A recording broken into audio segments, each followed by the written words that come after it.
A ministry that has been helping ice storm victims will be able to expand its reach. Tupelo-based 8 Days of Hope is known for helping people rebuild homes and lives in the aftermath of disasters. Yeah, that's right. And recently the ministry announced a major expansion that will allow volunteers to serve even more people in need. Allie Martin has more. It has been a busy week for volunteers with 8 Days of Hope as they prepare thousands of meals working out of the ministry's mass feeding trailers. The meals are delivered to sites around the area hit hard by the ice storm.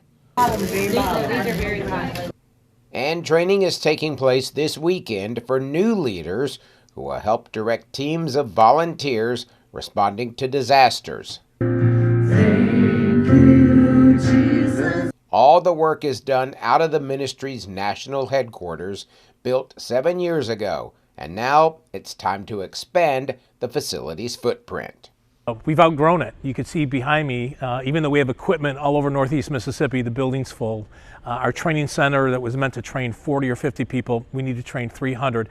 Plans call for a 60,000 square foot building that will be built to the west of the headquarters. It will feature a state-of-the-art commercial kitchen to support the mass feeding ministry, more warehouse space for trailers, trucks, and heavy equipment, along with a larger training center. That's going to allow us to expand the arm of the ministry, especially our mass feeding arm. You know, our mass feeding arm right now has been feeding in 7 different communities. Our new building will be able to make 10,000 meals per cycle to provide hope, not to 7 communities after a storm like this, but maybe 15 communities. 8 Days of Hope deploys rapid response teams in the immediate aftermath of a disaster. They also organize rebuilding efforts 9 to 12 months after a disaster, and a safe house arm of the ministry, which helps care for women and children rescued from sex trafficking. Founder and president of 8 Days of Hope, Steve Tiber, says he never imagined the reach or growth of the ministry when it started 20 years ago to help rebuild a house after Hurricane Katrina.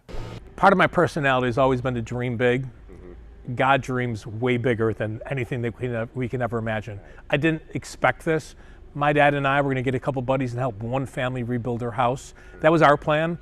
And I just think God said, well, that's your plan, Steve, but I have a different plan. So the greatest sermon I ever heard is the one I saw. Think about that. We hear about God's word, we talk about God's word, but when we live out God's word, people are drawn to him. In the past 20 years, more than 12,000 families have seen volunteers help rebuild their homes after a disaster.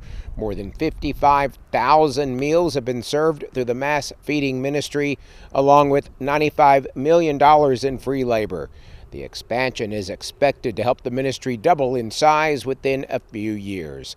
Telling your story in Tupelo, Allie Martin, WCBI News.